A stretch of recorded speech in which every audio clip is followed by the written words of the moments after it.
أعوذ بالله من الشيطان الرجيم بسم الله الرحمن الرحيم الحمد لله رب العالمين والصلاة والسلام على رسول الله وعلى آله وصحبه أجمعين اللهم صل وسلم على سيدنا محمد وعلى آل سيدنا محمد حسبنا الله ونعم الوكيل على الله توكلنا لرضاء الله تعالى الفاتحة أعوذ بالله من الشيطان الرجيم بسم الله الرحمن الرحيم الحمد لله رب العالمين الرحمن الرحيم مالك يوم الدين إياك نعبد وإياك نستعين اهدنا الصراط المستقيم صراط الذين أنعمت عليهم غير المغضوب عليهم ولا الضالين آمين بسم الله الرحمن الرحيم الحمد لله رب العالمين والصلاة والسلام على رسول الله وعلى آله وصحبه أجمعين سبحانك لا علم لنا إلا ما علمتنا إنك أنت العليم الحكيم اللهم افتح علينا حكمتك وانشر علينا من خزائن رحمتك يا أرحم الراحمين ربنا زدنا علما وفهما يا كاشف المشكلات اكشف الحجب عن وجه هذه المعاني حتى نطلع على خفيات هذه المسائل واحفظنا من الخطأ والضلال فأنت موفق كل أمر وأنت علم الغيوب برحمتك يا أرحم الراحمين وهب لنا يا وهاب علما وحكمة ولرزق يا رزاق كلنا مسهلا بالخير فافتح لنا وبالهدى وبالعلم كلنا يا عليم وفضل اللهم علمنا ما جهلنا وذكرنا ما نسينا اللهم اجعل أعمالنا خالصة لوجهك الكريم وصلى الله على سيدنا محمد وعلى آله وصحبه وبارك وسلم الحمد لله رب العالمين Amin ya rabbal alamin. Amma ba'du, assalamualaikum warahmatullahi wabarakatuh. Nah, hadirin hadirat rahimakumullah. Alhamdulillah, segala puji bagi zat Allah Subhanahu wa taala yang memberi taufik kepada kita mempertemukan kita di dalam majlis ilmu pada saat ini. Diharapkan sekalian para muhibbin yang sedang mengikuti dengan rahmat dan redha Allah Subhanahu wa taala diberi kesihatan, keafiatan yang berkah oleh Allah. Sama-sama kita memperbetulkan qasad serta niat kita di dalam menuntut ilmu. Mudah-mudahan Allah merezekikan kepada kita ilmu yang bermanfaat, lagi berkah dunia dan akhirat. Amin ya rabbal alamin. Sambungan kitab tauhid Risalah Al-Misbahul Munir, muka surat 9. Perenggan pertama, muka surat 9, perenggan pertama, kita Rumi. Qala al-muallifu rahimahullahu ta'ala wa nafa'ana wa iyyakum bi'ulumihi wa bi'ulumi masyayikhina fid daraini amin ya rabbal alamin. Kata musannif, dan terbentuklah iman itu di atas 6 asas atau 6 tunjang yang dinamakan dia 6 asas ataupun 6 tunjang itu dipanggil dengan rukun iman. Yang pertama daripada 6 yaitu percayakan Allah. Percayakan Allah dengan makna yakin. Percaya di sini dengan makna yakin, bukan percaya dengan makna zon, bukan percaya dengan makna syak, bukan percaya dengan makna waham. Kerana bila disebut percaya, diterbahagi kepada 4 jenis. Percaya,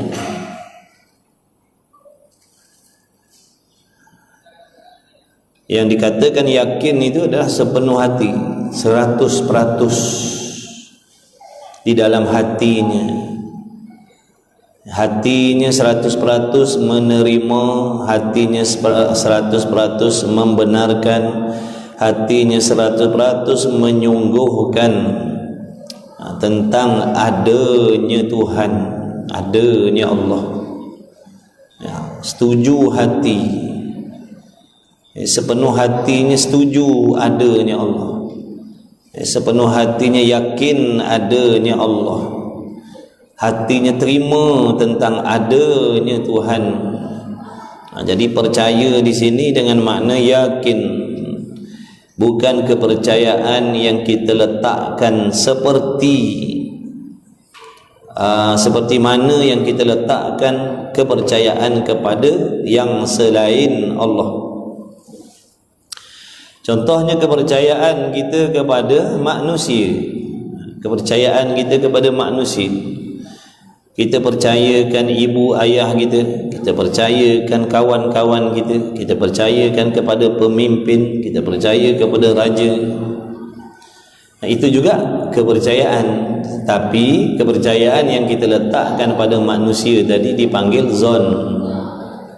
Zon.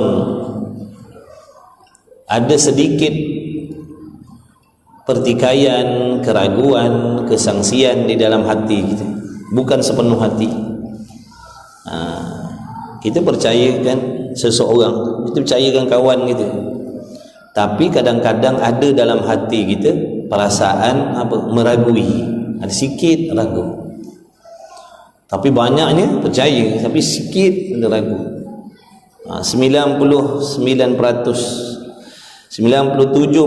kita percayakan kawan-kawan kita, tapi ada 3% ditinggalkan, keraguan, kesangsian. Itu namanya zon, tidak sepenuh hati. Kalau seandainya kepercayaan yang sedemikian diletakkan kepada Allah, maka seseorang itu tidak dikatakan beriman dengan Allah. Dia tak beriman dengan Allah. Zon dengan Allah, dia tak beriman, masih lagi kufur, masih lagi kufur. Ataupun syak 50-50, sama timbang, 50-50, mengiyakan, menidakkan, sama timbang, itu syak. Jadi seandainya kepercayaan di dalam hati terhadap Allah itu dalam bentuk syak, maka dia tidak beriman dengan Allah. Ataupun waham,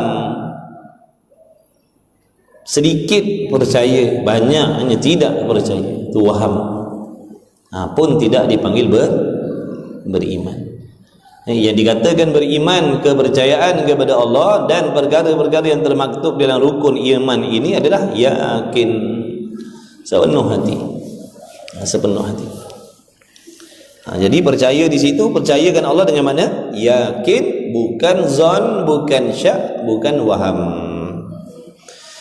Maknanya mengaku putus di dalam hati seseorang dengan tentu sungguh Allah Ta'ala itu Tuhan yang bersifat ya Tuhan, ataupun yang bersifat ya Allah, dengan segala sifat-sifat ketuhanan. Maknanya seseorang itu mesti hatinya yakin sungguh-sungguh Allah Subhanahu wa Ta'ala itu adalah Tuhan yang memiliki segala sifat-sifat ketuhanan. Jadi sekarang ni masalahnya bagaimana kita nak meletakkan kepercayaan kita kepada Allah. Bagaimanakah seseorang itu nak meletakkan keyakinan kepada Allah, adanya Allah, dan Allah Ta'ala itu memiliki segala sifat-sifat ketuhanan, seandainya kita tidak mengenal akan Allah Ta'ala? Bagaimana kita nak meletakkan kepercayaan yang Allah itu Tuhan? Macam mana kita nak meletakkan keyakinan Allah itu Tuhan yang mesti ada? Macam mana kita nak meletakkan kepercayaan Allah itu Tuhan, Allah itu ada, Allah itu Tuhan, kemudian Tuhan yang bernama Allah tadi ada segala sifat ketuhanan? Apa sifat ketuhanan? Apa sifat ketuhanan? Kalau kita tak tahu kalau kita tak tahu sifat ketuhanan tu apa, bagaimana kita nak i'tiqadkan? Apa sifat ketuhanan? Entah. Sifat Tuhan tu apa? Entah. Tak tahu. Dah bagaimana nak meletakkan kepercayaan di dalam hati yang Allah itu Tuhan, yang bersifat dengan sifat ketuhanan. Sedangkan sifat ketuhanan tu pun kita tak tahu apa benda sifat ketuhanan. Apa perbezaan di antara sifat Tuhan dengan yang bukan Tuhan? Sifat Tuhan apa? Sifat makhluk bagaimana? Apa perbezaan sifat Tuhan dengan sifat makhluk? Tak tahu. Dah, kalau tak tahu macam macam mana kita nak letakkan keyakinan dalam hati kita adanya Allah? Kerana kita nak meyakini adanya Allah tidak semudah seperti kita mengatakan adanya masjid. Macam mana kita nak mengaku adanya Allah? Adanya Allah tak sama macam adanya masjid. Adanya masjid ni boleh dilihat, boleh dipandang dengan mata kepala kita.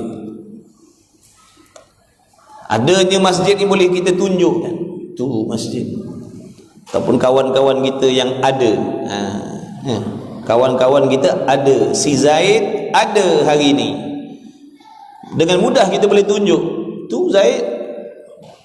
Faham tak? Jadi bagaimana kita nak menghukum adanya Allah tanpa kita mengetahui bukti-bukti tentang adanya Allah? Mana Allah? Kalau seseorang itu yakin adanya Tuhan, adanya Allah, mana bukti? Mana bukti? Sebab itu nak menghukum adanya Allah ini tidak semudah seperti kita menghukum adanya makhluk. Adanya meja kita boleh tunjuk, kita boleh pegang. Adanya makhluk, adanya meja kita boleh pegang. Kemudian meja ni sifatnya begini, sifatnya begitu, warnanya begini, warnanya begitu. Dan bagaimana kita nak menghukumkan, nak meyakini adanya Allah? Itu satu. Bagaimana kita nak meyakini yang Allah itu ada sifat-sifat ketuhanan? Dahlah Allah tu tak boleh dilihat dengan mata kepala, tak boleh nak ditunjuk dengan jari dan sebagainya. Dan bagaimana pegangan, bagaimana seseorang tu nak yakin adanya Tuhan? Di sinilah kata ulama, wajib kita mengetahui akan dalilnya, bukti. Mana bukti? Kalau kamu yakin adanya Allah, pasti kamu mengetahui buktinya. Mesti bukti ada, mesti ada bukti. Kalau kamu dakwa adanya Allah tanpa bukti, maknanya pegangan kamu itu tidak boleh dipercayai, tak boleh percaya, tak ada bukti. Nampak tak? Lepas tu belajar, mengambil tahu tentang bukti-bukti tentang adanya Allah Ta'ala, itu hukumnya wajib, mesti kena tahu bukti adanya Tuhan. Dia tak kira, tak boleh nak pakai tiru. Saya yakin adanya Allah sebab mak cakap, saya yakin adanya Allah sebab nenek bagi tahu. Tak boleh. Itu namanya taklid, tiru. Tiru. Kata ulama, orang yang beriman dalam bentuk tiru ni, dia percaya adanya Allah sebab tiru perkataan ibu bapa dia ataupun orang lain. Ada dua. Satu ulama mengatakan dia beriman, satu mengatakan tidak sah iman dia. Kalau yang jenis meniru tadi itu, ada ulama mengatakan sah imannya, ada ulama mengatakan tidak sah imannya. Itu golongan taklid. Dia beriman dalam bentuk taklid, beriman dalam bentuk tiru maksudnya. Sebab apa kata tiru? Kerana dia tak ada dalil.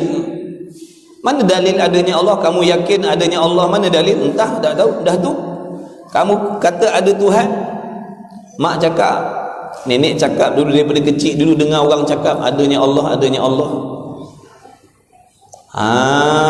Jadi orang yang meniru-niru dalam bab akidah ni, kata ulama, satu bahagiannya kufur, satu bahagiannya sah. Yang dikatakan kufur tadi bagaimana? Orang yang meniru, contohnya dia meniru ibu bapa dia ataupun dia meniru sesiapa saja di dalam keadaan hatinya ternanti-nanti, tertunggu-tunggu, ada kebarangkalian dia akan ubah kepada pegangan yang lain seandainya orang yang dia tiru tadi mengubah kepada kepercayaan lain. Dia ternanti-nanti. Memang sekarang dia percaya Allah Tuhan, Muhammad Rasul, tapi hatinya tak jazam, hatinya tak putus. Sebab syarat di sini putus. Syarat iman tu mesti putus. Jazam yang putus, selain daripada yakin Allah tu Tuhan, mesti putus. Dia tak boleh ternanti-nanti kebarangkalian kalau orang yang aku tiru tu masih lagi percaya adanya Allah tu Tuhan, aku yakin adanya Allah. Tapi seandainya kalaulah nanti orang yang aku tiru tu dia ubah kepada pegangan yang lain, maka aku akan ubah. Boleh faham tak tu?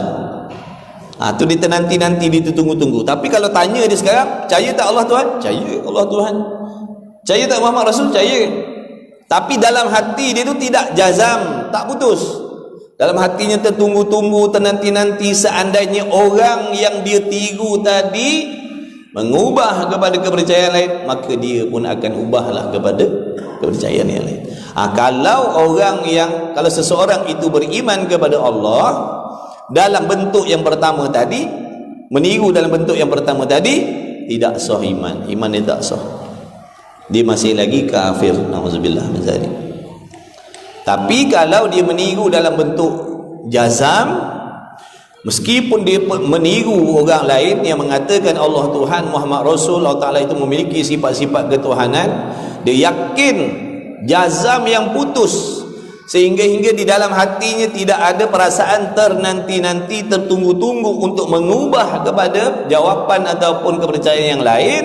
Meskipun orang yang dia tiru tadi, meskipun mak bapak dia ataupun datuk nenek dia mengubah kepada pegangan yang lain, dia tetap berpegang dengan satu saja jawapan, iaitu Allah Tuhan, Muhammad Rasul. Jazam yang putus. Kalau dia meniru dalam bentuk tu, maka sahlah iman dia. Sahlah iman dia. Tapi sah iman pun berdosa. Kenapa pula dosa? Berdosa kerana meninggalkan mempelajari dalil-dalil tentang adanya Allah dan sebagainya tadi. Berdosa tang situ. Sah dah iman dia sebab jazam dah. Selain daripada yakin, kemudian jazam yang putus. Sah dah iman dia. Sah dah iman dia. Tapi berdosa. Berdosa sebab berdosa kerana meninggalkan belajar dalil-dalil tentang adanya Allah tadi. Dosa tang situ. Dosa tang situ. Jadi bukan mudah, maksudnya bukan mudah. Nak menyempurnakan rukun iman yang pertama ni bukan mudah. Percayakan Allah ni bukan seperti percayakan makhluk. Kita boleh tengok, boleh tunjuk, boleh pegang, boleh sentuh. Sebab tu perlukan dalil. Maknanya mengaku betul dalam hati seseorang dengan tentu sungguh Allah Ta'ala itu Tuhan yang bersifat ia Allah dengan sifat ketuhanan. Yang kedua di sini, wajiblah kita mengetahui apa itu sifat ketuhanan. Apa sifat ketuhanan? Kena tahu. Maka jika seseorang itu tidak mengaku putus, kalaulah seorang itu dia percaya kepada Allah, dia percaya Allah tu Tuhan, dia percaya Allah tu ada sifat ketuhanan, tapi tak putus, berbolak-balik hati, ternanti-nanti, tertunggu-tunggu. Maka jika seseorang itu tidak mengaku putus dengan sungguh begitu, atau ia mengetahui jua, dia tahu, dia selalu dengar orang cakap Allah Tuhan, Allah Tuhan, Allah Tuhan, dia tahu, dengan tidak mengaku, padahal hati tak percaya pun, hati tak percaya pun, tapi dia dengar, dia tahu dah Allah tu Tuhan, dia tahu. Dengar ramai orang cakap begitu, Allah tu Tuhan, Allah tu Tuhan. Jadi dia dengar, dia dah tahu, dia dah faham Allah tu Tuhan, tapi hati dia tak mengaku, hati tak setuju pun. Lepas tak? Hati tak setuju pun Allah tu Tuhan. Macam orang-orang bukan Islam tu, macam orang-orang bukan Islam tu, dia tahu, dia kata Allah tu Tuhan, dia tahu, tapi hatinya tak mengaku, hatinya tak percaya walaupun dia tahu. Maka adalah ia orang yang tahu tapi hatinya tidak mengaku, faham tapi hatinya tidak setuju, faham tapi hatinya ragu-ragu, hatinya berbolak-balik, hatinya ternanti-nanti, tertunggu-tunggu. Orang yang macam tu tidak beriman dengan Allah Ta'ala. Dia tak beriman walaupun solatnya cukup 5 waktu, walaupun solatnya cukup 5 waktu, walaupun musim haji dia pergi haji, pergi umrah, solat 5 waktu, time Ramadan, berpuasa Ramadan, hakikatnya orang tu adalah orang yang tidak beriman dengan Allah, dan adalah ia orang yang kafir di sisi Allah. Orang yang macam ni, orang jenis macam ni dia kafir di sisi Allah, dia kafir. Sisi manusia ramai-ramai dia Islam, sisi dunia dia Islam. Sebab apa? Kerana zahir lidahnya mengaku dah Allah Tuhan, Muhammad Rasul. Bukankah kita dah belajar itu rukun iman, rukun Islam, mengucap 2 kalimah syahadah. Jadi mana-mana orang yang mengucap 2 kalimah syahadah, zahirnya Islam lah, atas dunia. Mana atas dunia dia Islam, di sisi manusia dia Islam, tapi di sisi Allah dia tidak beriman dengan Allah. Kenapa tak beriman? Kerana hatinya tidak membenarkan, hatinya tak yakin. Ni yang kita takut ni. Ni yang kita takut ni, bila kita tak nak mengaji, tak nak belajar, kita perasan, kita merasakan yang diri kita tu adalah orang yang beriman di sisi Allah, sebab kita dah menunaikan solat, dah berpuasa, dah pergi haji umrah, dah tutup aurat. Kita menyangkakan beriman dah, rupa-rupanya sisi Allah tak beriman pun, di sisi Allah kafir rupanya. Nampak tak tu? Bahaya kalau kita tak belajar ni. Bahaya kalau kita tak belajar ni. Bahaya ni bukan sikit-sikit bahaya, bahaya sangat-sangat.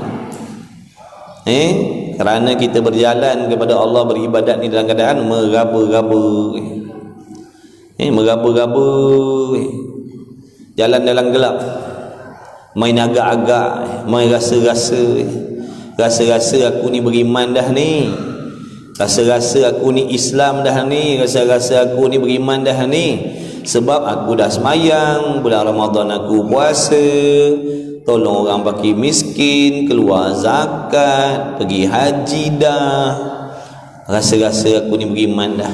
Tu bahaya. Nampak tak? Jadi kena ingat, kena faham baik-baik, tidak semestinya seseorang itu apabila zahirnya menunaikan solat 5 waktu, berpuasa dalam bulan Ramadan, menunaikan haji umrah, tutup aurat, dia adalah orang yang beriman di sisi Allah. Belum pasti lagi. Belum pasti lagi. Kerana makna iman dan Islam itu 2 benda yang berbeza. Islam bermaksud amalan zahir, iman bermaksud pegangan kepercayaan yang benar di dalam hati terhadap Allah. Dan adalah ia orang yang kafir di sisi Allah Ta'ala. Dan jikalau sembahyang puasa sekalipun, nampak dah, sekalipun dia semayang tak tinggal semayang, jangan kata yang wajib, tahajud tiap malam, tapi hatinya berbelah bagi dengan Allah. Hatinya tak yakin sepenuhnya, hatinya meragui, hatinya mempertikaikan. Na'udzubillah min zalik. Faham Itu nombor satu, rukun iman. Bila seseorang itu imannya tak sah di sisi Allah, maka bila seseorang tu iman dia, kepercayaan dia tadi tak sah sisi Allah kerana dalam hati dia ragu-ragu, syak, zon, waham terhadap Allah, dengan sendiri Islamnya terbatal di sisi Allah. Dengan sendiri Islam dia terbatal sisi Allah. Islam dia terbatal sisi Allah. Makna atas dunia dikira Islam dia, tapi bila dia balik akhirat, dia Allah himpunkan bersama dengan orang kafir. Na'udzubillah. Matinya kafir orang macam ni, matinya kafir. Tapi yang mengetahui dia tu mati kafir, Allah saja yang tahu. Kita tak tahu. Sebab zahir mata kita tengok dia sembahyang, puasa, zakat, haji, umrah, telinga kita dengar dia bersyahadat. Sebab tu di hukum dunia dia lepas. Orang macam ni hukum dunia dia lepas. Kalau dia mati, wajib kita menguruskan jenazahnya sama seperti orang Islam yang lain. Dimandikan, dikafankan, disolatkan, ditanam di tanah perkuburan orang Islam. Sebab pada zahir tidak nyata tanda-tanda yang dia itu kafir. Pada zahir tak nyata tanda-tanda dia itu kafir. Maka pada zahir dia dikira Islam lah. Ini dalam kitab ni ataupun yang saya huraikan tadi itu sekadar ilmu, maklumat. Maklumat makna barang siapa, mana-mana orang yang zahirnya Islam, zahirnya sembahyang, puasa, zakat, haji, umrah, tutup aurat dan sebagainya, padahal pegangan dan kepercayaan di dalam hatinya salah terhadap Allah, orang macam ni Islam di dunia tapi sisi Allah kafir. Ingat tak? Ingat baik-baik. Ingat baik-baik. Sebab tu kita kena belajar akidah ni supaya kita boleh pastikan sama ada pegangan dan kepercayaan dalam hati kita ni terhadap Allah tu benar betul seperti yang diperintahkan oleh Allah dan Rasul. Kalau kita tak nak belajar, kalau kita tak nak mengaji, kita tak pasti betul ke tidak pegangan macam ni terhadap Allah. Boleh ke? Boleh ke percaya Allah begini? Boleh ke Allah percaya Allah begitu? Boleh tak letakkan sifat begini pada Allah? Kita tak pasti kalau kita tak ada ilmu. Sebab tu ilmu tu penyuluh. Ilmu tu nak suluh jalan. Bila belajar baru nampak. Bila kena suluh baru nampak lubang. Bila ada cahaya yang menyuluh baru nampak lubang, nampak longkang, nampak jurang, nampak perangkap, nampak jerangkap, nampak musuh. Bila disuluh dengan ilmu tadi. Kalau tak disuluh dengan ilmu ni, duduklah dalam gelap, meraba-raba. Ikut dan lah. Sebab tu orang bila dia belajar, dia ada ilmu, dia akan ada penjaga dia. Tak boleh i'tikad macam tu, salah. Tak boleh cakap macam tu, rosak akidah. Tak boleh buat macam tu, maksiat. Sebab apa? Dah ada suluhan ilmu. Macam kita duduk dalam gelap. Duduk dalam gelap ni, kita bila tak belajar agama ni samalah macam kita duduk dalam gelap. Gelap yang sangat pekat. Gelap yang sangat pekat. Kita tak nampak sekeliling kita ni. Tak nampak.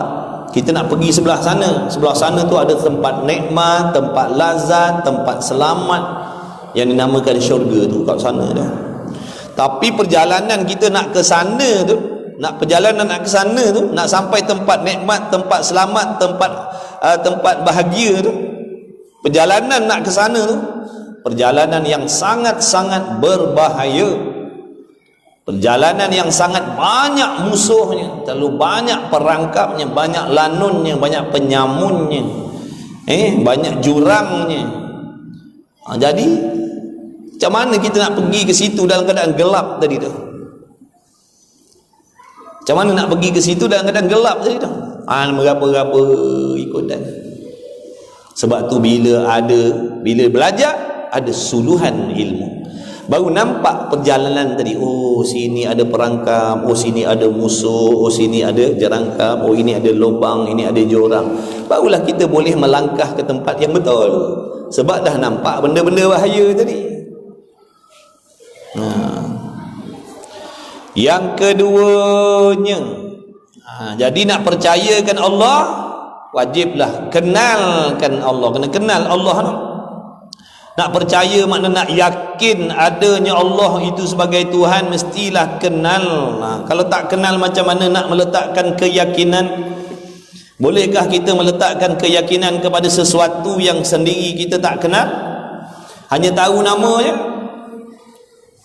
Kita hanya tahu nama je. Boleh ke kita nak meletakkan keyakinan kepada dia? Kita hanya tahu nama je. Boleh ke kita nak meletakkan keyakinan kepada seseorang yang kita hanya tahu nama? Kita tak tahu sifat dia bagaimana, orang ni macam mana, akhlaknya macam mana, perangainya macam mana. Tahu nama je. Boleh tak kita nak meletakkan keyakinan?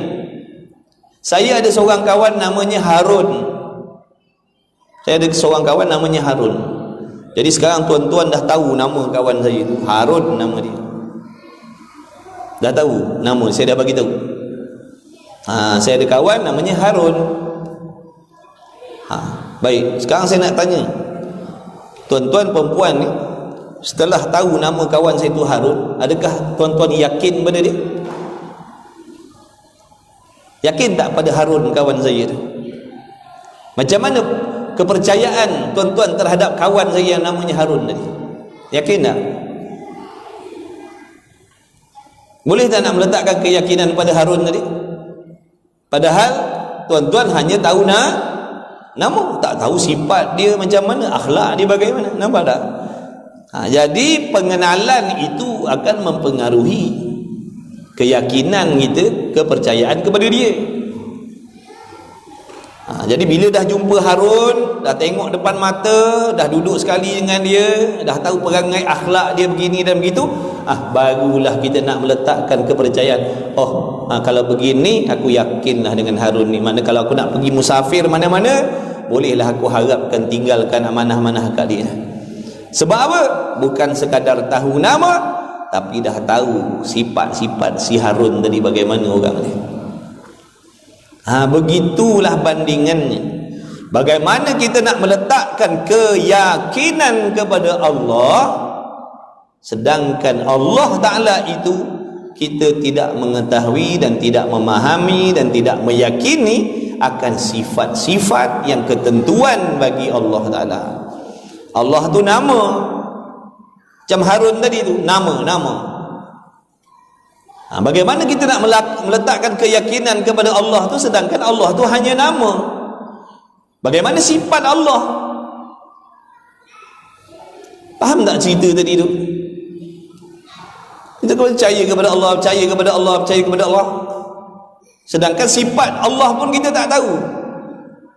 Ini yang banyak berlaku ni. Lidahnya mengatakan percaya kepada Allah, tapi dalam hatinya meragui Allah. Sebab apa? Hanya tahu nama je. Sebab tu dalam Quran ada ayat yang diterima, ada ayat yang ditolak. Hukum hakam Allah ada yang diterima, ada yang dipertikaikan. Sebab apa? Dia hanya tahu namanya Allah, dia tak tahu sifat dia. Dia tak tahu sifat ilmu Tuhan tu bagaimana. Dia tak tahu sifat kehendak Tuhan tu bagaimana, kudrat Tuhan tu bagaimana. Dia tak tahu, dia hanya tahu nama je. Itu yang menjadikan banyak, maknanya ada di kalangan masyarakat kita ni, yang mana bila sebut hukum hakam Allah, ada yang diterima, ada yang ditolak. Sebab tidak mengenal Allah, tak kenal Allah. Kalau dikenal, pasti dia akan menerima apa saja yang datang daripada Allah. Tapi kalau sekadar tahu nama Allah, Allah tu Tuhan, Tuhan tu Allah, nama dia, itulah jadi ni, na'udzubillah. Jadi wajib mengenal Allah Ta'ala. Fa'lam annahu la ilaha illallah, taklah kamu tahu bahawasanya tidak ada Tuhan yang berhak disembah dengan sebenar-benar melainkan Allah. Jadi Allah Ta'ala memerintahkan kepada kita mengenal akan Allah. Maka kata ulama, apa yang dimaksudkan dengan mengenal Allah? Apa maksud mengenal Allah? Adakah mengenal Allah itu bermaksud tahu namanya? Yang dimaksudkan mengenal Allah Ta'ala itu di sisi ulama, ulama kalam, ulama usuluddin, beriman dengan Allah, Allah. Kenapa tak beriman? Kerana hatinya tidak membenarkan, hatinya tak yakin. Ni yang kita takut ni. Ni yang kita takut ni, bila kita tak nak mengaji, tak nak belajar, kita perasan, kita merasakan yang diri kita tu adalah orang yang beriman di sisi Allah, sebab kita dah menunaikan solat, dah berpuasa, dah pergi haji umrah, dah tutup aurat.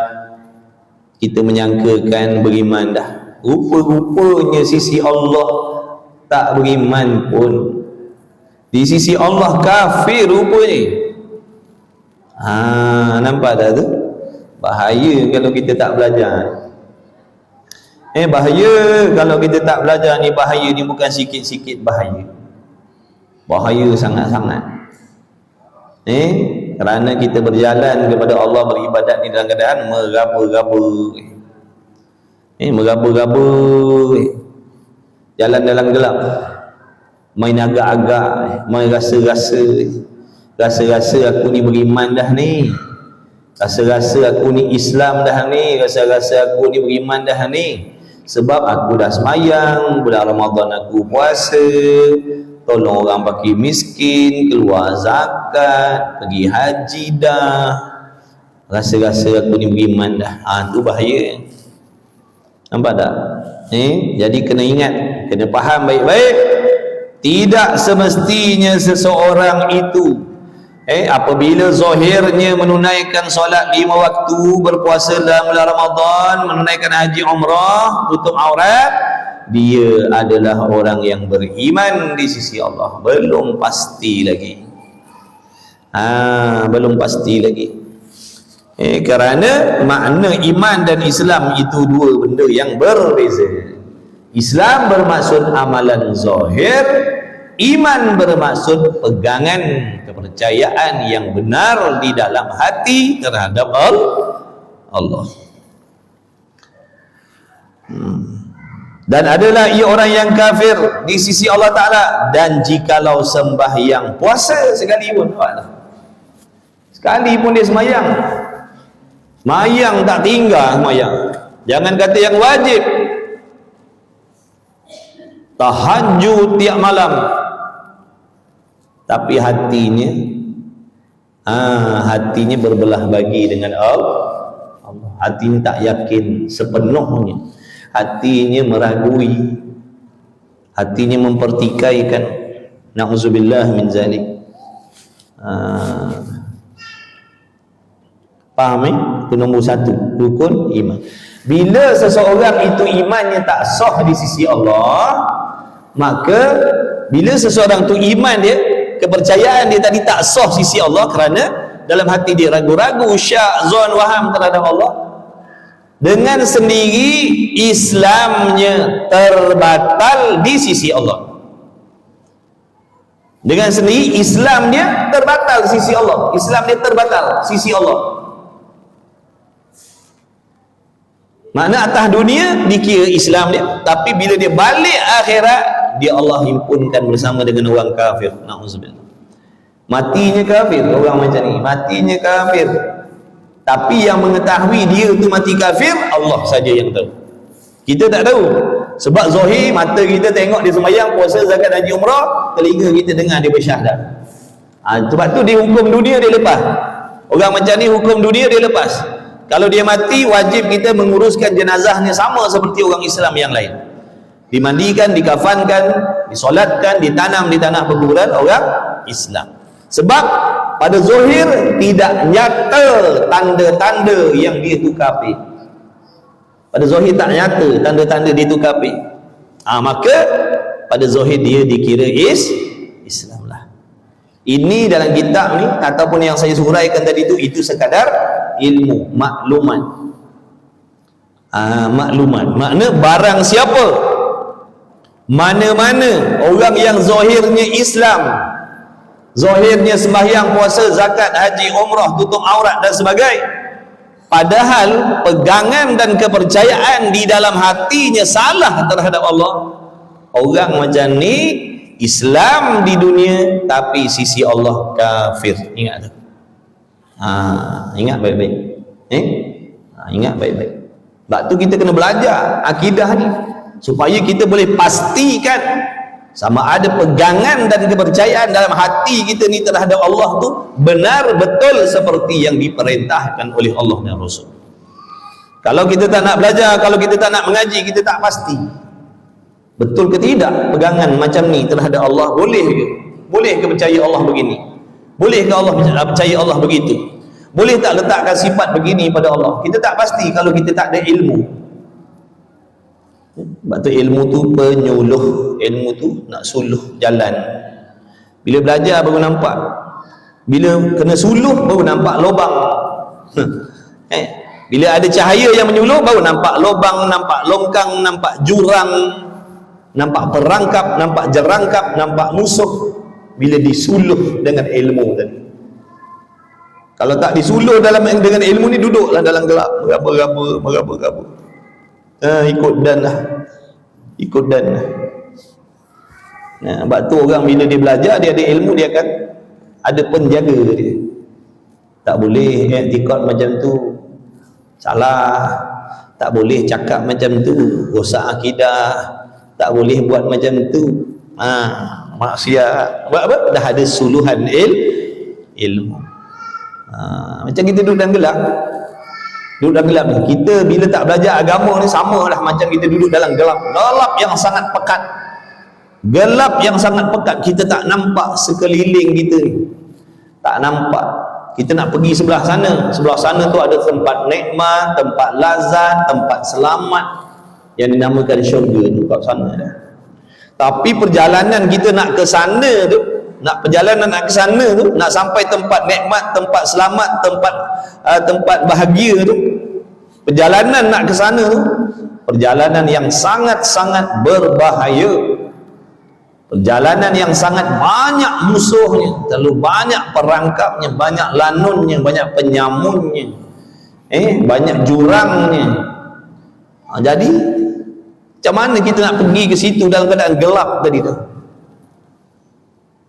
Macam mana nak pergi ke situ dalam keadaan gelap tadi tu? Meraba-raba ikut dan.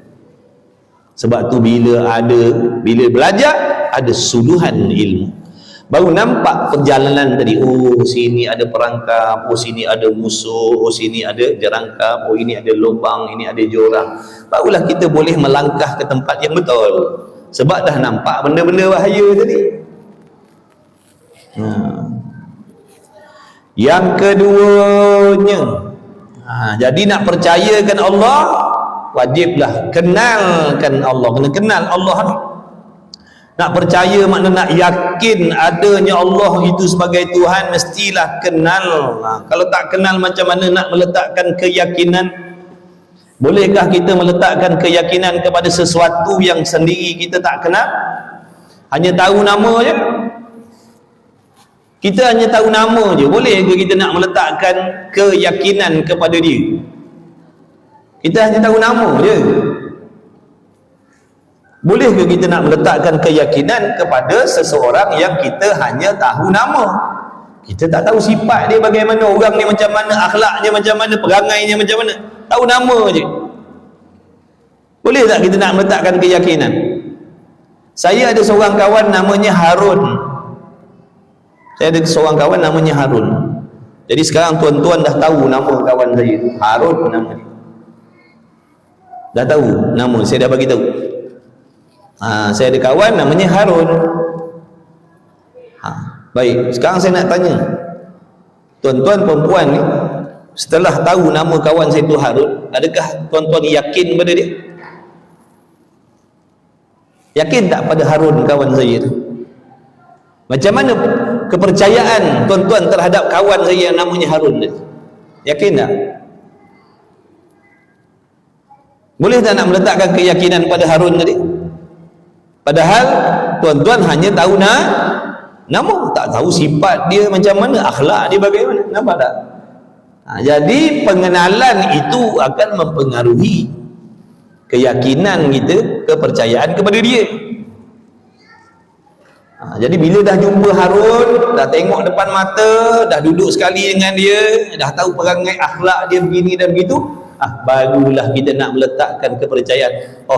Kalau begini aku yakinlah dengan Harun ni. Mana kalau aku nak pergi musafir mana-mana, bolehlah aku harapkan tinggalkan amanah-amanah kat dia. Sebab apa? Bukan sekadar tahu nama, tapi dah tahu sifat-sifat si Harun tadi bagaimana orang dia. Begitulah bandingannya. Bagaimana kita nak meletakkan keyakinan kepada Allah, sedangkan Allah Ta'ala itu kita tidak mengetahui dan tidak memahami dan tidak meyakini akan sifat-sifat yang ketentuan bagi Allah Ta'ala. Allah tu nama, macam Harun tadi tu, nama. Bagaimana kita nak meletakkan keyakinan kepada Allah tu sedangkan Allah tu hanya nama? Bagaimana sifat Allah? Faham tak cerita tadi tu? Kita percaya kepada Allah, percaya kepada Allah, percaya kepada Allah, sedangkan sifat Allah pun kita tak tahu. Ini yang banyak berlaku ni. Lidahnya mengatakan percaya kepada Allah, tapi dalam hatinya meragui Allah. Sebab apa? Hanya tahu nama je. Sebab tu dalam Quran ada ayat yang diterima, ada ayat yang ditolak. Hukum hakam Allah ada yang diterima, ada yang dipertikaikan. Sebab apa? Dia hanya tahu namanya Allah, dia tak tahu sifat dia. Dia tak tahu sifat ilmu Tuhan tu bagaimana, dia tak tahu sifat kehendak Tuhan tu bagaimana, kudrat Tuhan tu bagaimana. Dia tak tahu, dia hanya tahu nama je. Itu yang menjadikan banyak, maknanya ada di kalangan masyarakat kita ni, yang mana bila sebut hukum hakam Allah, ada yang diterima, ada yang ditolak. Sebab tidak mengenal Allah, tak kenal Allah. Kalau dikenal, pasti dia akan menerima apa saja yang datang daripada Allah. Tapi kalau sekadar tahu nama Allah, Allah tu Tuhan, Tuhan tu Allah, nama dia, itulah jadi ni, na'udzubillah. Jadi wajib mengenal Allah Ta'ala. Fa'lam annahu la ilaha illallah. Janganlah kamu tahu bahawasanya tidak ada Tuhan yang berhak disembah dengan sebenar-benar melainkan Allah. Jadi Allah Ta'ala memerintahkan kepada kita mengenal akan Allah. Maka kata ulama, apa yang dimaksudkan dengan mengenal Allah? Apa maksud mengenal Allah? Adakah mengenal Allah itu bermaksud tahu namanya? Yang dimaksudkan mengenal Allah Ta'ala itu di sisi ulama, ulama kalam, ulama usuluddin, mengenal Allah bermaksud kita mengetahui, memahami apakah sifat-sifat yang wajib bagi Allah, yang mesti ada pada Allah, apa pula sifat-sifat yang mustahil bagi Allah, dan apa pula sifat yang harus bagi Allah.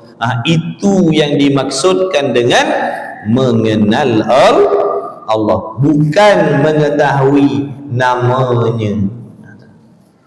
Jadi mengenal Allah bukan bermaksud mengetahui namanya sahaja, bahkan mengenal Allah yang diberi faham oleh ulama usuluddin, ulama akidah. Mengenal Allah itu dengan makna kita mengetahui dan memahami apakah sifat yang wajib bagi Allah, yang mustahil bagi Allah, yang harus bagi Allah. Itu maksud mengenal Allah Ta'ala. Kalau kata sifat yang wajib bagi Allah, sifat yang mesti ada pada Allah, apa dia? Apa sifat yang mesti ada pada Allah? Apa dia sifat dia? Ada berapa? Ada berapa banyak sifat yang mesti ada pada Allah? Ada berapa banyak? Sifat yang mustahil bagi Allah, sifat yang tidak layak dengan Allah, ada berapa? Sifat yang harus bagi Allah ada berapa pula? Di sinilah kita dituntut belajar ilmu ni, ilmu tauhid ni, ilmu sifat 20 ni.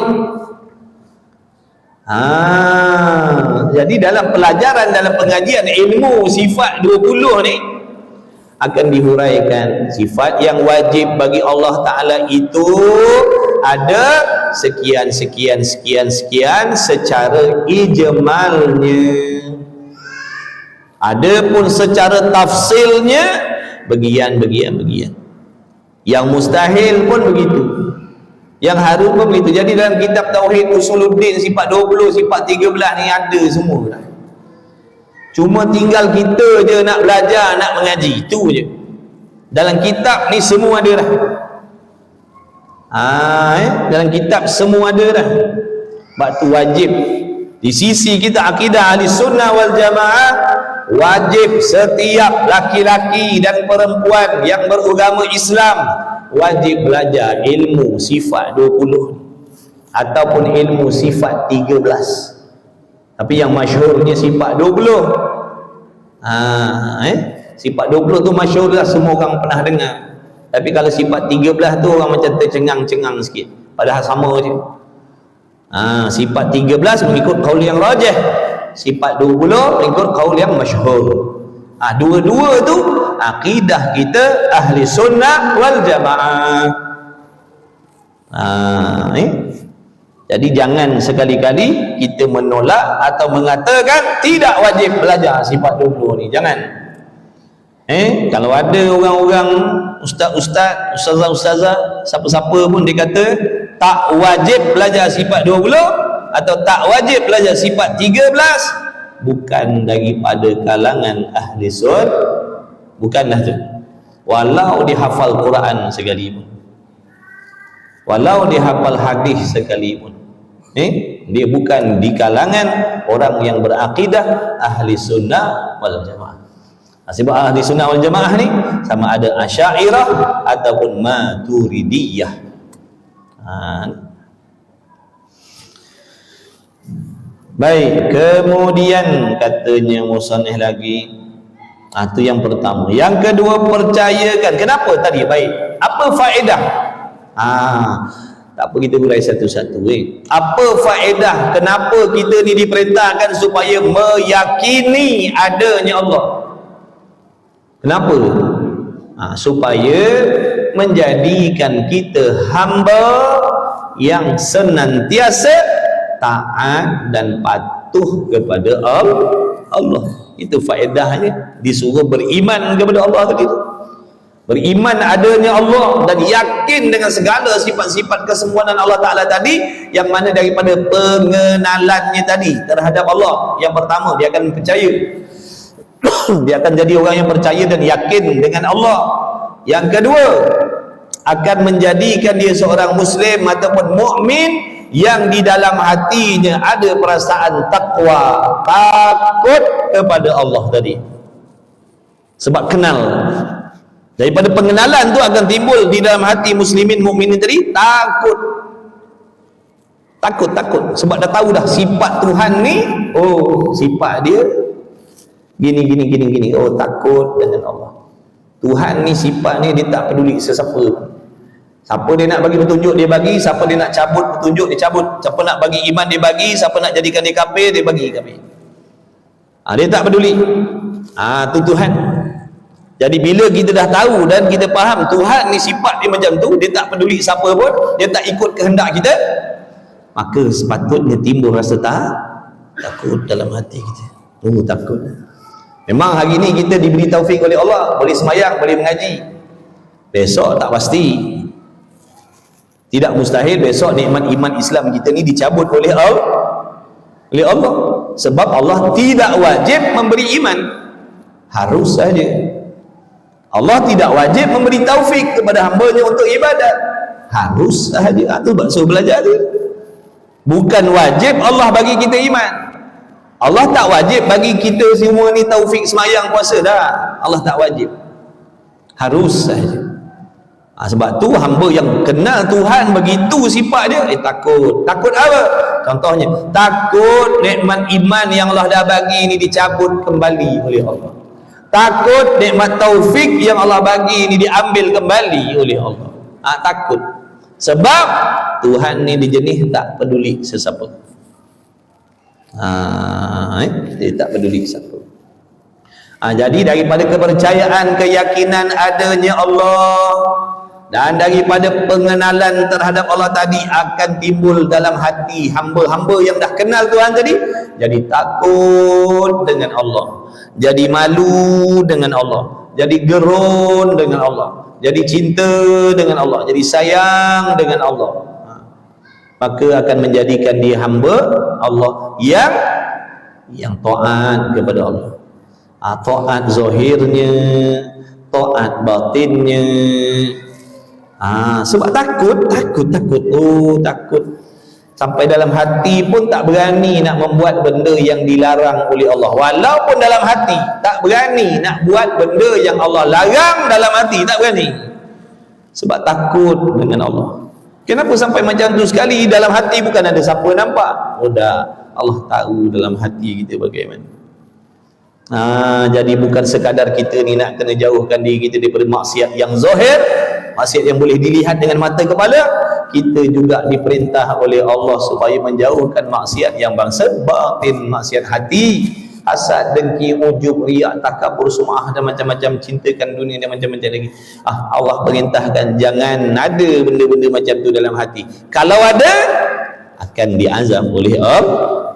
Kalau ada, akan diazab oleh Allah. Jadi hamba yang kenal, yang takut kepada Allah tadi, dia akan usaha meninggalkan benda-benda yang dibenci oleh Allah tadi, pada zahir, dan dia akan usaha meninggalkan benda yang dibenci oleh Allah dalam hati. Dia akan usaha buang hasadnya, dengkinya, dendamnya, iri hatinya, sangka jahatnya. Dia akan usaha buang. Sebab apa? Dia takut Allah Ta'ala. Allah larang, Allah tak izinkan simpan benda-benda macam tu dalam hati. Tu kesan daripada apa tadi? Kenal tadi. Kesan daripada kenal Tuhan jadi akan jadikan dia hamba yang takut kepada Allah. Bila dia takut kepada Allah, dia akan taat kepada Allah. Dia tak petikai. Allah kata A lah, Allah kata B lah.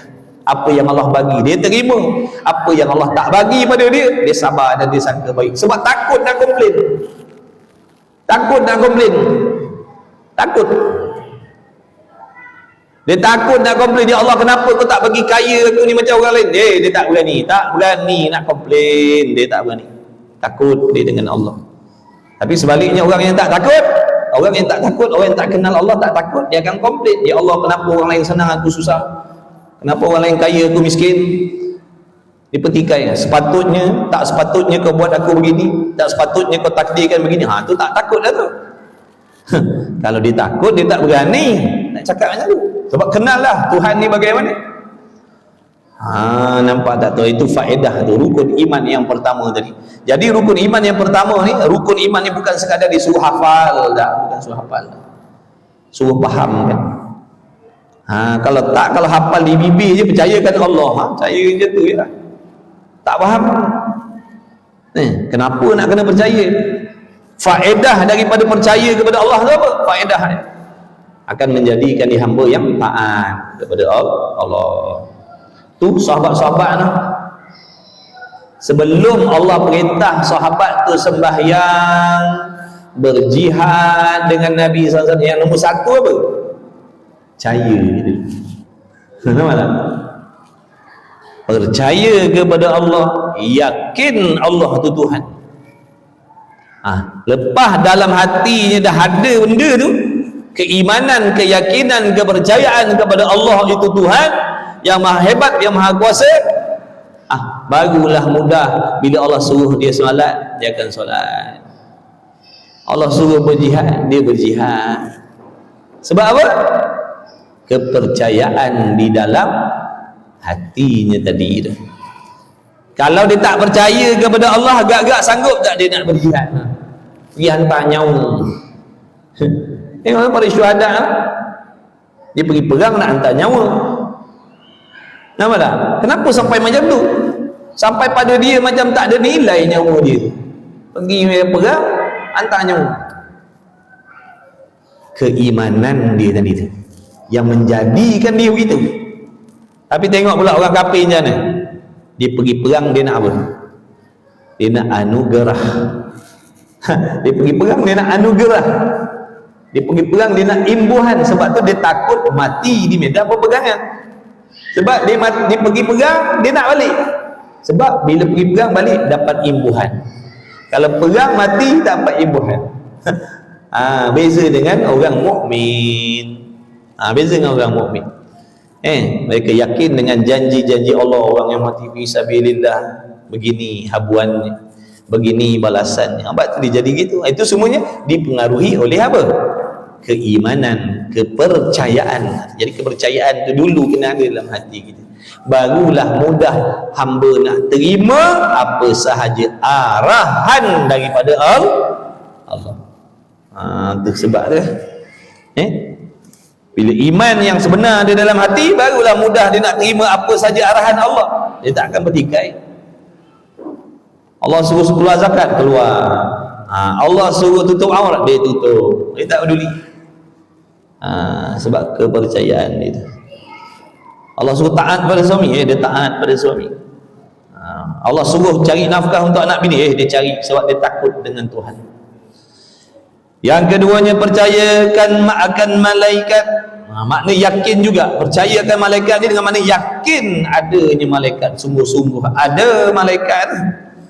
Maknanya mengaku putus di dalam hati. Jangan ragu-ragu, jangan hatinya berbolak-balik. Ya ke tidak ada malaikat? Ya ke tidak? Ya ke tidak? Ya ke tidak malaikat?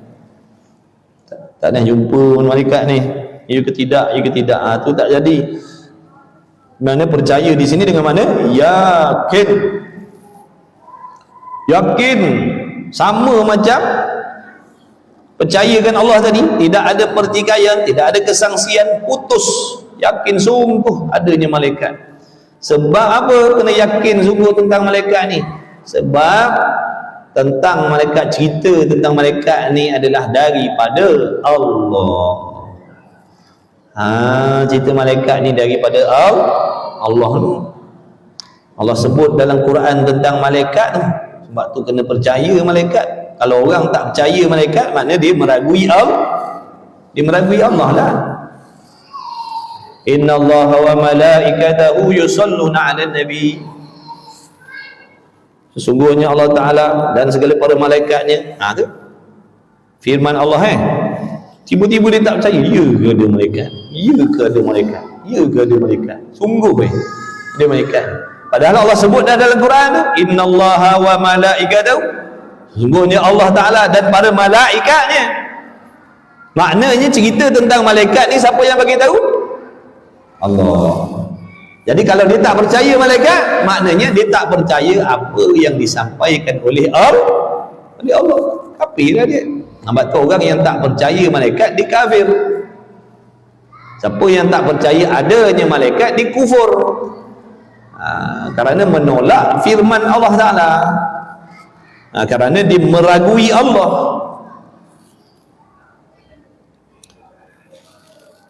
Maknanya mengaku putus di dalam hati seseorang akan bahawasanya malaikat itu tentu sungguh ada. Jadi malaikat ni ada sungguh-sungguh, bukan dongeng-dongeng, bukan cerita khayalan.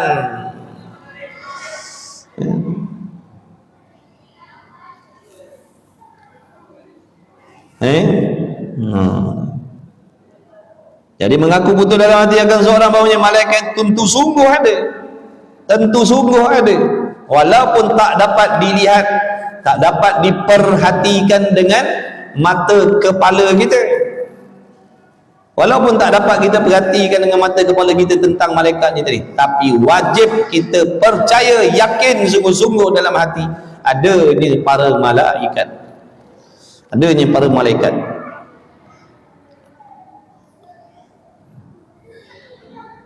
Dan ia malaikat setengah daripada makhluk, yakni yang diciptakan oleh Allah Ta'ala. Malaikat-malaikat ni makhluk yang dijadikan, yang diciptakan oleh Allah daripada unsur-unsur yang tertentu, daripada unsur cahaya Allah jadikan ni. Bahan dia tu cahaya. Malaikat ni bahan dia unsurnya cahaya. Yakin adanya malaikat. Kerana cerita tentang malaikat ni dikhabarkan, diberitahu oleh Allah dan diberitahu oleh Rasul sallallahu alaihi wasallam. Ni tempat kita sekarang ni penuh malaikat ni. Penuh malaikat ni sekarang ni, di sini penuh malaikat ni. Walaupun tak dapat disentuh, tak dapat dirasa dengan tangan, tak dapat dilihat dengan mata kepala, sesungguhnya tempat ni penuh dengan malaikat. Kita semua ni sedang duduk di bawah naungan sayap-sayap malaikat. Seperti mana yang Nabi khabarkan, demikianlah yang terjadi, yang berlaku di setiap majlis-majlis zikir, majlis-majlis ilmu, dikerumuni para malaikat, dikerumuni para malaikat. Jadi tuan-tuan, puan-puan sekarang ni sedang berada di bawah sayap-sayap malaikat, yang mana mereka itu memintakan ampun kepada Allah untuk orang yang sedang berada di dalam majlis ilmu. Ya Allah, ampunkan fulan, ampunkan fulan, ampunkan fulan, ampunkan fulan. Malaikat mintakan ampun untuk orang yang duduk dalam majlis ilmu. Sungguh ke begitu? Sungguh ke malaikat sedang berada di tempat ini? Sungguh ke kita ni sedang berada di bawah hamparan sayap malaikat? Sungguh ke tempat ni dipenuhi malaikat sampai ke langit sana? Kerana perkara itu dikhabarkan oleh Rasulullah SAW. Rasul tak bohong, Rasul tak dusta. Kalau seandainya dibukakan hijab, boleh memandang perkara gaib, nescaya kita akan tengoklah apa yang Nabi khabarkan itu memang benar-benar sedang berlaku dan sedang terjadi. Tapi takut kita mati terperanjat. Mati terperanjat. Duduk bawah hamparan sayap malaikat. Dan kiri kanan kita pun ada malaikat. Ada. Lepas tu apa faedah dia? Faedah daripada keimanan seseorang itu pada malaikat. Faedahnya dia akan menjadi hamba yang senantiasa mengawal tindak tanduk dan tingkah lakunya dan perkataannya.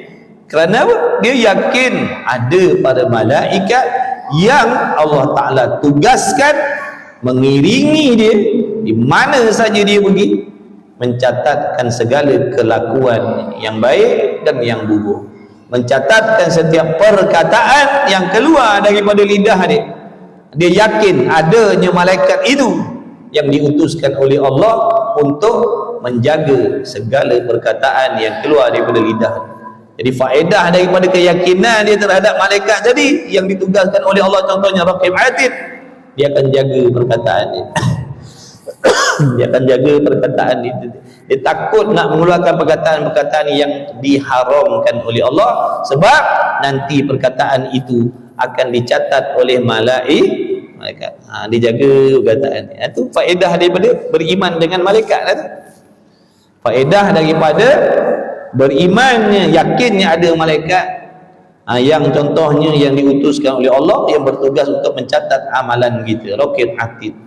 Dia yakin, maka dijaga tindak tanduk dan tingkah laku, sebab dia sedar setiap apa yang dicakap, apa yang dibuat ditulis oleh malaikat. Malaikat tu pula hamba yang sangat taat dan patuh kepada Allah. Sifatnya bukan seperti manusia, ada letih, ada jemu, ada penat. Tak. Dia semata-mata taat kepada Allah. Dia tak pernah ingkar dengan Allah. Kalau Allah Ta'ala kata tulis, dia tulis setulis-tulis. Dia tak berhenti. Apa saja yang keluar daripada mulut hamba dia, tulis. Semua malaikat tulis. Berdehem tak berdehem, tulis. Cakap yang manfaat pun tulis, cakap yang sia-sia pun tulis, cakap yang haram pun tulis.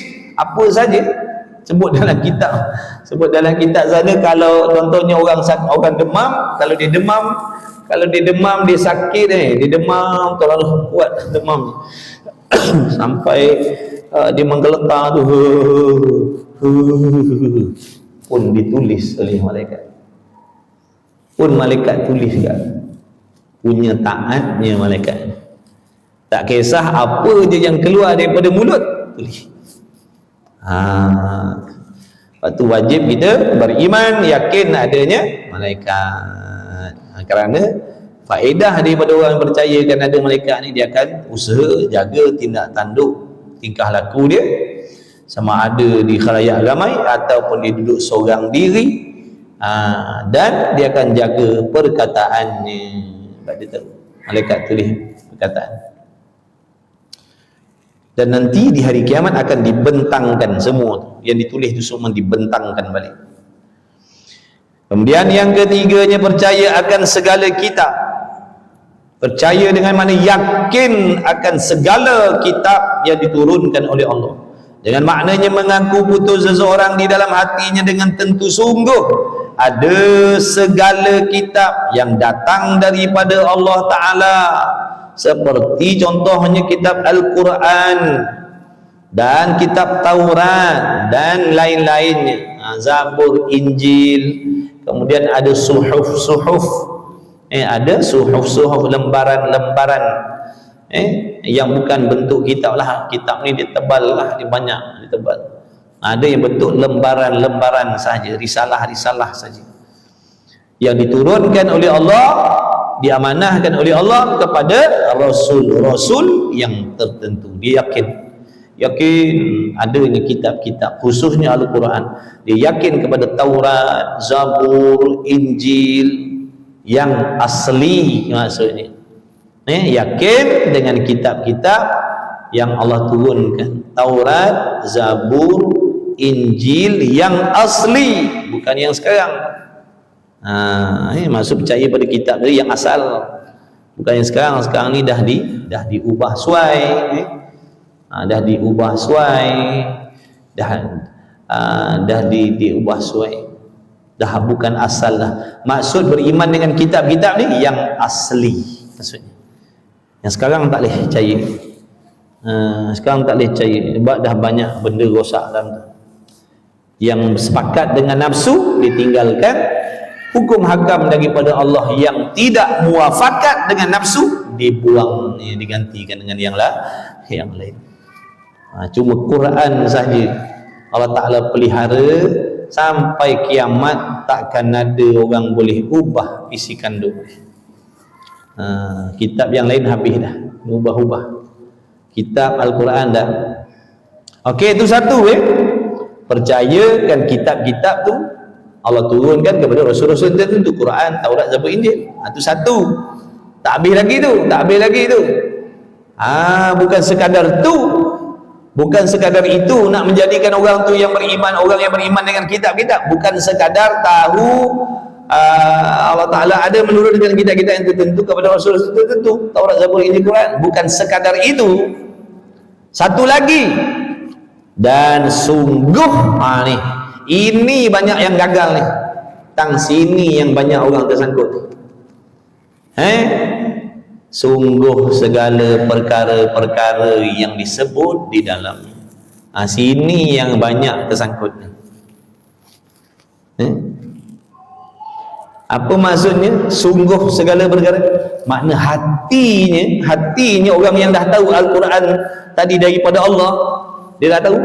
Hatinya tu mestilah meyakini, menerima, mempercayai, mempersetujui akan segala barang yang disebutkan di dalam Al-Quran tadi. Tang sini banyak yang kantoi. Kalau kata percaya tak Quran tu daripada Allah, percaya. Selamat dah situ.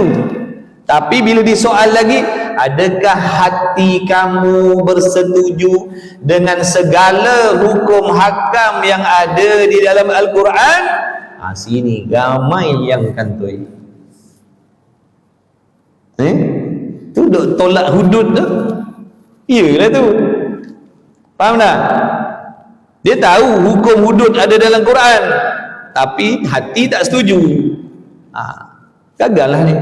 Kufurlah dia dengan kitab Allah. Sebab tu faham maksud iman, Iman maksud tadi apa? Percaya hati, setuju hati, bukan sekadar tahu. Maknanya dia kena setuju dengan segala hukum hakam, undang-undang yang ada dalam Quran tu, yang Allah suruh segalanya, yang Allah larang segalanya, dan berita-berita yang Allah khabarkan dalam Quran tu, kisah umat yang dahulu dan benda yang lagi akan berlaku di masa yang akan datang, semua tu hendaklah hatinya setuju. Hari ni cuba tengok kalau kita buatlah wawancara ataupun buat temu duga agak-agak dalam solat Jumaat, lepas solat Jumaat, balik solat Jumaat, seorang nak keluar seorang-seorang kat pintu tu tak tanya, percaya tak Quran? Percaya. Korang setuju tak semua benda dalam Quran? Tengok berapa orang yang jawab setuju, berapa orang yang kata yang tak berapa nak setuju. Na'udzubillah min zalik. Jadi iman dengan Quran tu bukan sekadar tahu. Hendaklah hati kita ni setuju dengan segala undang-undang yang ada dalam Quran, walaupun kita tidak melaksanakan, walaupun dia tak melaksanakan, walaupun dia tak buat, tapi hatinya setuju dengan hukum tu. Contoh macam solat, ada tak undang-undang solat dalam Quran? Ada. Kemudian orang yang tahu tentang solat tadi itu dalam Quran tadi, dia solat tak? Contoh, dia tak solat, tapi dia tahu dalam Quran ada Allah perintah solat, tapi dia tak solat pun. Kemudian bila ditanya, kamu setuju tak? Kamu setuju tak dengan hukum Allah suruh kamu solat sehari 5 waktu? Dia kata, aku setuju. Aku setuju, hukum tu benar, hukum tu betul. Aku yang tak nak solatnya, aku yang berdosa kerana tak solat. Dia beriman. Nampak tak? Sebab apa dia beriman? Hatinya setuju, walaupun dia tak melaksanakan solat tadi. Faham? Begitulah tentang hukum hudud tu. Contoh, kalau ditanya, kamu tahu tak dalam Quran tu ada hukum hudud, hukum jinayah, yang bersangkut paut dengan jinayah, qisas ta'zir? Dia kata tahu. Baik, adakah hati kamu setuju dengan hukum Allah tu yang kata hudud tu? Setuju lah, mestilah setuju. Tu hukum Tuhan, dia lebih mengetahui, dia maha adil, dia tidak zalim. Dia setuju, makna dia beriman. Tapi dia tak buat pun, dia tak laksanakan pun. Nampak tak? Kalau dia tidak melaksanakan hukum hudud tadi dengan sebab hatinya tidak setuju, maka kafir lah dia. Boleh faham ni? Kalau dia tak melaksanakan hudud sebab hatinya tak setuju dengan hukum tu, kafir. Sama macam tadi, kalau dia tak solat sebab dia tak setuju dengan hukum solat, dia tak setuju dengan hukum solat sebab tu dia tak nak solat, dia tak setuju dengan hukum puasa sebab tu dia tak nak puasa, dia tak setuju dengan hukum tutup aurat sebab tu dia tak nak tutup aurat, maka kufur, jadi kafir. Tapi kalau dia tak nak buat tu dengan sebab alasan nafsu dia, malahlah, beginilah, begitulah, beginilah, begitu, macam-macam dolak dalihnya, tapi hati setuju, dia masih lagi beriman. Faham baik-baik? Mudah-mudahan Allah Ta'ala selamatkan akidah kita, iman kita, tuan-tuan. Kalau kita tak terangkan macam tu, barangkali ada yang tak faham, nanti Allahu Akbar, mati takut, mati dalam keadaan imannya tidak sah, tidak diterima oleh Allah. Kerana apa tadi? Tidak faham. Tak faham. Jadi kalau tak faham bab akidah ni bahaya. Cukuplah sekadar itu, insya-Allah. Mudah-mudahan Allah Ta'ala memberi taufik kepada kita semua untuk terus bersungguh-sungguh menuntut ilmu. Mudah-mudahan Allah Ta'ala mengampunkan sekalian segala dosa-dosa kita, ibu bapa kita, anak isteri kita, ahli keluarga kita semuanya, kawan-kawan kita, sahabat andai kita, tidak terkecuali seorang pun. Mudah-mudahan diberi petunjuk, taufik oleh Allah, diberi kesabaran di dalam menuntut ilmu, diberi taufik untuk beramal dengan segala ilmu. Mudah-mudahan Allah bersihkan hati kita daripada sebarang sifat-sifat yang dibenci oleh Allah Subhanahu wa taala. Mudah-mudahan diluaskan rezeki yang berkah, diberi kesihatan keafiatan yang berkah kepada kita semua. Mudah-mudahan dilahirkan di kalangan kita keturunan anak-anak yang soleh-solehah hingga kiamat, yang terselamat daripada fitnah akhir zaman. Mudah-mudahan Allah rezekikan kepada kita semua husnul khatimah, mendapat syafaatnya Nabi Muhammad sallallahu alaihi wasallam. Mudah-mudahan Allah Subhanahu wa taala meridai, merahmati kita semua, khususnya ibu bapa kita. Mudah-mudahan disampaikan andai kata adalah pahala dan kebajikan daripada majlis kita pada saat ini. Mudah-mudahan Allah menyampaikannya kepada kedua ibu bapa kita khususnya, dan keturunan kita ke atas tu, mudah-mudahan menjadi jariah bagi mereka insya-Allah. Dan di kesempatan ini juga kita berdoa kepada Allah dengan berkat majlis ilmu, dengan kemuliaan majlis ilmu, dengan keberkahan Nabi kita Muhammad sallallahu alaihi wasallam. Mudah-mudahan Allah Taala memberi bantuan dan pertolongan kepada saudara kita di Palestin, di Yaman, dan di sekalian negara-negara Islam dan di seluruh dunia. Mudah-mudahan Allah menyelamatkan sekalian umat Islam yang ditindas, yang dizolimi, yang disakiti oleh orang-orang kafir harbi. Mudah-mudahan diberi pertolongan, diberi kejayaan, diberi kemenangan oleh Allah, dan mudah-mudahan dibinasakan, dimusnahkan musuh-musuh Allah Subhanahu wa taala yang nak berbuat zalim kepada umat Islam dan yang nak berbuat zalim kepada agama Islam. Amin ya rabbal alamin. Bismillahirrahmanirrahim. Alhamdulillahirabbil alamin. Wassalatu wassalamu ala Rasulillah wa ala alihi. Allahumma rabbana fa'na bima 'allamtana, rabbana 'allimna alladhi yanfa'una, rabbana faqih ahlana wa qarabati lana fi dinina ma ahli qutri untha wa dzakar. Wa sallallahu ala sayyidina Muhammad. Alhamdulillahirabbil alamin. Qabbalallahu minni wa minkum, minna wa minkum, taqabbal ya karim.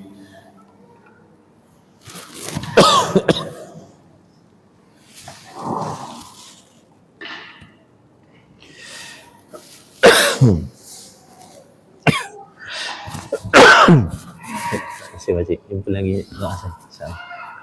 InsyaAllah. Minggu ketiga. Ni minggu ketiga kan? Minggu kelima lah. Kalau ada minggu kelima. InsyaAllah. Doa saya. Doa saya. Tuan. Sihat ni? Sihat. Alhamdulillah. Terima kasih. InsyaAllah. Ustaz, sihat tak? Lama tak minggu. Malam pergi Mazari kan?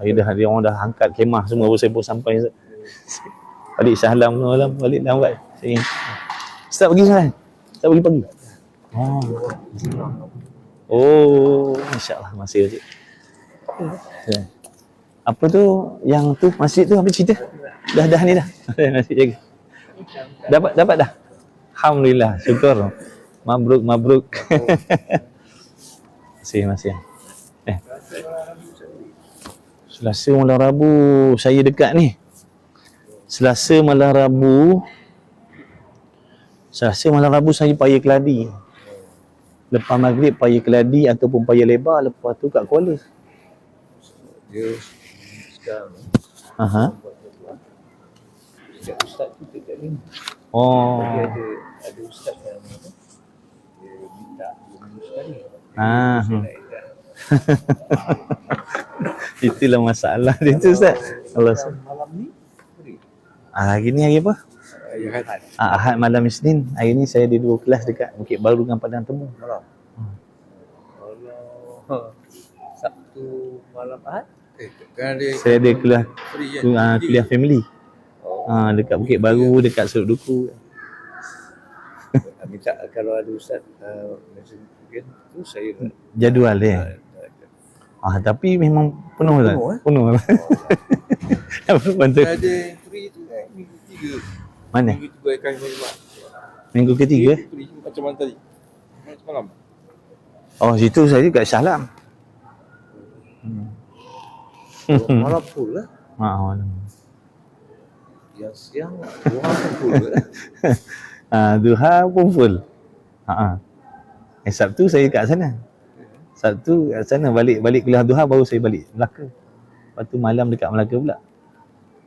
Kalau hari Ahad sini dengan balik batu. Ustaz lah nak cari siapa lagi ustaz je lah isi. Ustaz je lah isi. Saya dah cakap saya nak minta satu slot bagi Ustaz Azim. Jazakallah khair. Terima kasih bang. Jumpa lagi insya-Allah.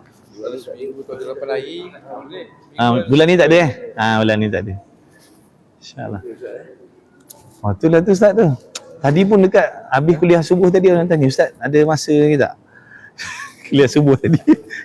Kata mana lagi nak sumbat mana lagi. Kata tak ada dah cakap. InsyaAllah Ustaz ada yang ni, ada nanti Allah hantar noh. Tapi tak Ustaz Azim. Bila Ustaz ada kosong Ustaz beritahu. InsyaAllah kalau ada lah, andai katalah lepas-lepas ni kok ada mana kok cancel ke, kok reject kita ke, nanti saya bagi tahu lah. Tidak lah reject Ustaz tu. Tapi kok ada macam sini, dia ambil minggu ganjil kan. Pertama, ketiga, kelima. Kot lah dia kata. Minggu ketiga tu dia nak bagi ruang pada Ustaz. Baik. Kalau ada yang macam tu nanti saya bagi tahu lah. Setakat ni tak ada yang bagi lagi. Baru ni macam dekat mana kat mana yang dekat tu nak minta kelas. Saya kata minta sendiri dekat tu, tu Masjid Bacang. Masjid Bacang tu lama minta. Lepas tu saya kata tak ada dah. Macam ni lah saya cakap, kalau nak betul-betul saya bagi nombor pengerusi surau kat Suluk Duku tu. Saya kata awak bincang lah. Kalau dia bagi, saya pergi. Sebab saya bila dah masuk, saya cakap, dia tak ada kuliah tauhid. Tak ada tauhid. Yelah. Tauhid tak ada, tasawuf tak ada. Allah. Lepas tu apa pengisian dia sebelum kuliah umum-umum macam tu? Ustaz ni buka hadis hadis zaman yang terbukti sahih. Ada yang buka tafsir. Tapi yang hadis dengan tafsir lah. Maksudnya kat situ. Itu yang boleh kitab fiqh. Fiqh ada. Tauhid dengan tasawuf tak ada Pas sementara ustaz lah yang kena tu. Siapa lagi? Apa pula bukan ni? Dia tak dapat pergi bila dia take over kerja Ayahad. Ni ada gotong royong ni. Tapi saya kata saya tak boleh. Saya tak pergi dah berapa kali saya pergi. InsyaAllah Ustaz. Sebab nak tepat sebelum berakhir Januari. Sebab 4 bulan 2 tu saya buat hari terbuka bersama hari karya. Datang, kau nak cakap apa? Bagus Ustaz, bagus. Moga Allah Ta'ala mempermudahkan. InsyaAllah kalau ada saya beritahu. Menunggu tu. Ada nanti saya beritahu. InsyaAllah.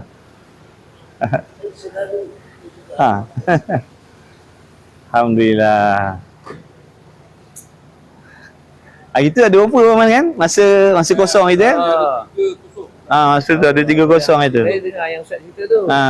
Situ ada. Tak dapat tu. Saya kata sebab dulu sebelum ni adalah yang dulu kan kata Ustaz nanti insya-Allah kalau masjid tu siap, dia orang ada bunyi-bunyi macam nak panggil Ustaz. Dia orang cakaplah. Dengar. Sekarang abang jadi muzi. Sekarang dia orang punya jemaah makin ramai. 3 sah. Alhamdulillah. Bagus tak? Baguslah. Tidak. Saya dua kali. Nantilah kalau ada saya bagi tahu lah. Kalau ada lah. Mana? Subuh. Sabtu saya sana. Saya kuliah subuh kat Shah Alam. Dia orang kuliah subuh. Mana tu? Bagi saya super baik lah tu.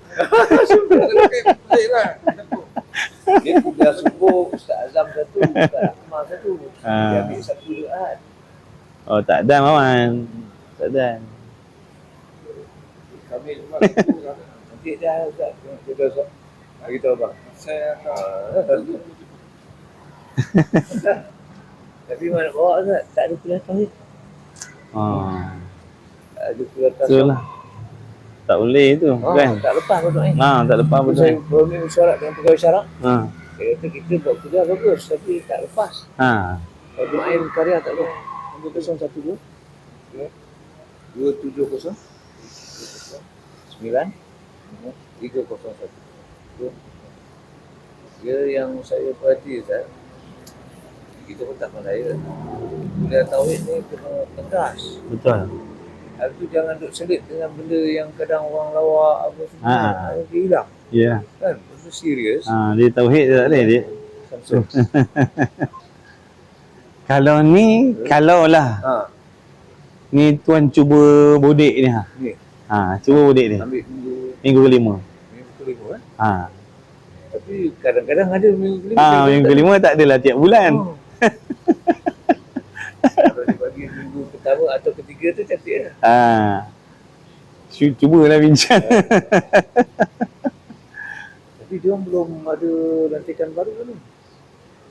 Ada 89 masjid dalam dun Lendu dengan dun air limau yang ada masalah. Jadi dia orang tertangguh sehingga 31. Dia orang belum ada. Belum lagi.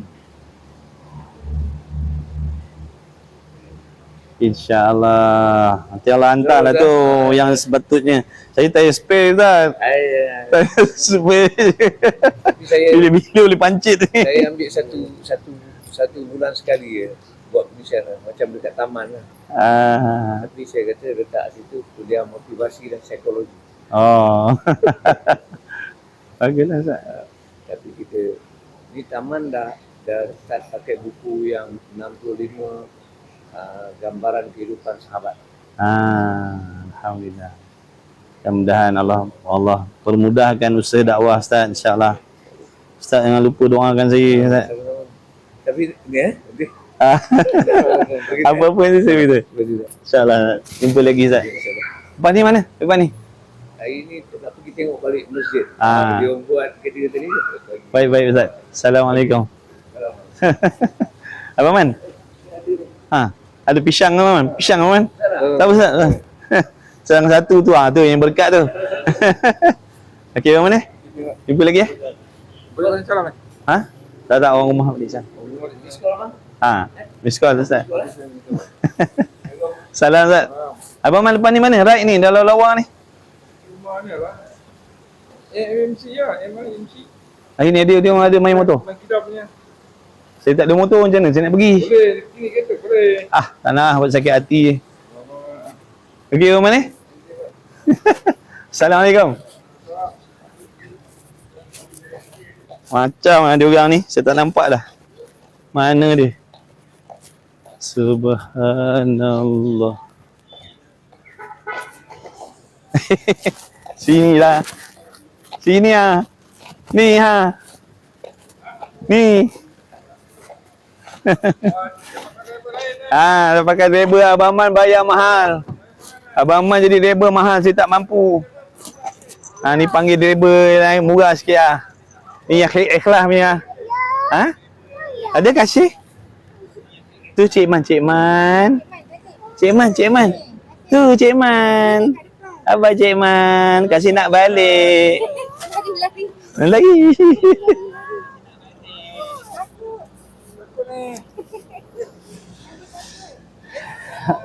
Cik Man lah tu kawan ayah lah. Salam. Salam. Nak salam? Salam. Salam. Malu ke? Malu? Okey Bang Man. Bye Cik Man. Okey Man. Assalamualaikum. Kecil sorry.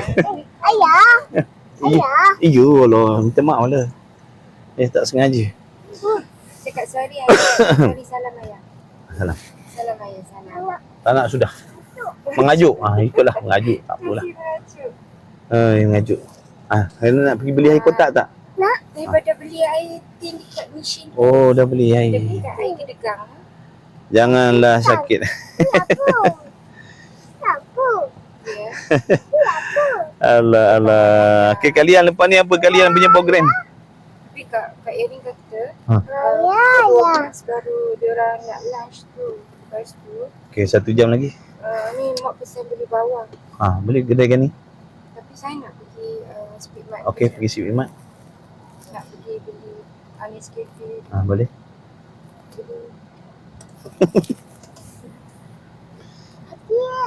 Sama-sama kasih. Sima-sima kasih. Ada live lagi tak? Hari ni dah tak ada dah. Hari ni dah tak ada live dah. Tadi kuliah subuh dengan kuliah duha lah. Malam ni ada insyaAllah. Malam ni pukul 7.30. Malam ni pukul 7.30 Kak Farida.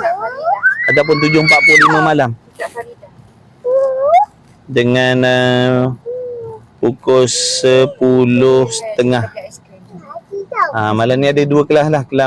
Kelas lepas maghrib dengan kelas lepas isyak. Tapi kelas lepas isyak pukul 10.45 malam, 10.30 macam tu lah lebih kurang. Oh yo. Apa benda ni? Pandai aku nak masuk Oh, buat baik nak masuk dalam ni Oh, pandai Oh. Saling nota. InsyaAllah. Tu ada rakaman tu, nanti boleh tengoklah rakaman Cik Azman kita, Abang Azman kita akan share. Ewah. Siapa ni kalau tak ada buat live, tak ada nak tumpang bahawa yang macam ni Amboi. Biasa Baru boleh masuk. budak betul ah. Waalaikumsalam. Aisyah mana tu? Kasih. Ni Kasih Sumayyah nama dia. Ni Kasih Sumayyah siapa nama? Tengok apa? Tengok apa? Gambar? Tu lah gambar. Kasih tak boleh tunjuk lama-lama, nanti kena ban. Nanti kena ban. Kasih punya tudung si biji-biji Ustaz. Kasih punya tudung dia tu. Mana tudung kasih? Mana tudung? Kat masjid. Masjid tu Nak- nama masjid apa? Apa Kasih? Masjid putih. Masjid